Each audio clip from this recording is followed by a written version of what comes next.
प्रिय दर्शकों, नमस्कार। आज मैं आपको जन्म कुंडली के माध्यम से यह बताने वाला हूँ कि आप यह किस प्रकार जान सकते हैं कि आपका विवाह कब होने वाला है, किस महादशा में, किस अंतरदशा में आपका विवाह होने वाला है। यही मैं आपको बताने वाला हूँ। आज की वीडियो उन युवक युवतियों के लिए बहुत आवश्यक रहेगी जो अपने विवाह के लिए प्रयास कर रहे हैं। अब ऐसी स्थिति में अगर आप ये जान लेंगे कि आपके विवाह के योग कब है और उस समय पर कुछ प्रयास करेंगे तो आपको सफलता निश्चित ही मिल जाएगी। विवाह के लिए कुंडली में किस प्रकार से देखा जाता है, किस प्रकार की स्थिति को देखा जाता है, यही मैं बताने वाला हूँ। आपको ज्योतिष आती हो या न आती हो, आपको बिल्कुल चिंता नहीं करना है। मैं आपको बड़ी आसानी से बताने वाला हूं कि आपका विवाह कब होने वाला है। इसके लिए आप अपनी लग्न कुंडली को अपने सामने खोल करके बैठ जाइए। आपकी लग्न कुंडली जिसमें यहां पर लग्न कुंडली लिखा हुआ हो, आप ऑनलाइन सॉफ्टवेयर किसी भी सॉफ्टवेयर के माध्यम से बना सकते हैं। बस उसमें आप जो अपनी लग्न कुंडली होती है उसे अपने सामने रखिए। अन्य किसी कुंडली की आपको आवश्यकता नहीं पड़ेगी, अन्य किसी भी चीज़ की आपको आवश्यकता नहीं पड़ेगी। लग्न कुंडली को अपने सामने रखें और क्या करें, आप जानते हैं यह जो पहला भाव होता है इसे लग्न कहते हैं। लग्न कुंडली में पहला भाव लग्न होता है और इसके ठीक सामने वाला भाव, यह जो आप भाव देख पा रहे हैं, इसे सप्तम भाव कहा जाता है। सातवां घर यही होता है, यही विवाह की स्थिति को बताता है। विवाह कब होगा, कैसे परिवार में होगा, कैसा जीवन साथी मिलेगा, क्या कार्य करने वाला मिलेगा, आदि सभी की जानकारी इसी भाव से प्राप्त की जाती है। आपको बस ये देखना है कि इस भाव में आपके कौन सा अंक लिखा हुआ है। 1 से लेकर के 12 के बीच का कोई भी अंक यहाँ पर लिखा हो सकता है और उसी के अनुसार इस भाव के स्वामी निर्धारित होते हैं। आपकी कुंडली में यहाँ पर जो अंक लिखा है उसके अनुसार इस भाव के स्वामी कौन से ग्रह बनते हैं, यह मैंने यहाँ साइड में लिख दिया है। 1 और 8 का अंक होने पर मंगल स्वामी बनते हैं। इसी प्रकार मैंने सभी ग्रहों का लिखा है। आप इस उदाहरण कुंडली में देखेंगे तो लग्न कुंडली में 7वें भाव में 12 का अंक लिखा हुआ है जिसके स्वामी गुरु बनते हैं।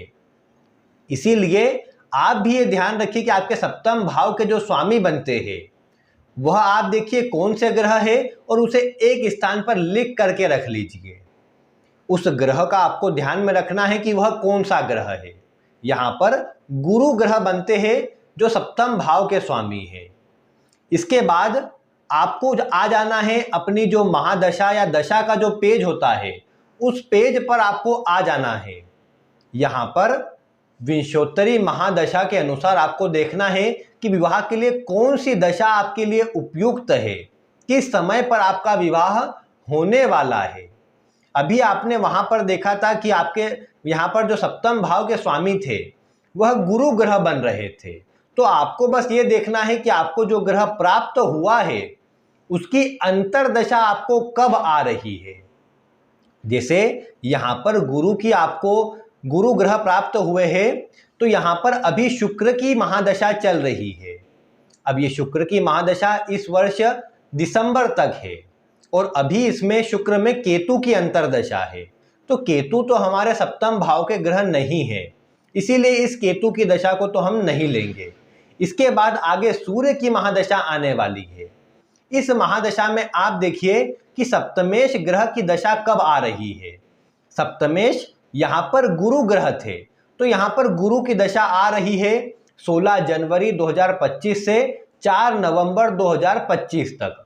यानी ये जो समय अंतराल है, इस समय अंतराल पर विवाह के शुभ अवसर बनेंगे और विवाह पूर्ण रूप से तय हो जाएगा। ये तो मैंने उदाहरण कुंडली ली है। आपकी कुंडली में आप देखिए कौन से ग्रह आते हैं और उसकी अंतरदशा आपको कब प्राप्त हो रही है। जिस समय पर उसकी अंतरदशा आएंगी वह समय विवाह के लिए बहुत उपयुक्त रहेगा। अब मान लीजिए आपकी कुंडली में सप्तमेश जो ग्रह निकल के आया है उसकी अंतर्दशा निकल गई है या बहुत देर बाद आने वाली है। तो ऐसी स्थिति में उतने लंबे समय तक कई बार नहीं रुक सकते हैं। तो ऐसी स्थिति में अगर आपको राहु की अंतर्दशा आ जाए, गुरु की अंतर्दशा आ जाए या फिर शुक्र की अंतर्दशा आ जाए, जो मैंने यहाँ पर टिक किए हैं, इन ग्रहों की अगर आपको अंतर्दशा आ जाए तो यह अंतर्दशा भी विवाह के लिए बहुत उपयुक्त रहती है। भले ही आपके गुरु सप्तमेश बने हो या न बने हो, लेकिन उनकी अंतर्दशा अगर आपको आएंगी तो विवाह के लिए उपयुक्त रहेंगी, विवाह उस समय पर आपका हो जाएगा। शुक्र के लिए भी यही बात है। शुक्र आपके सप्तम भाव के स्वामी हो या न हो, लेकिन उनकी अंतर्दशा आपका विवाह अवश्य करवा देंगी।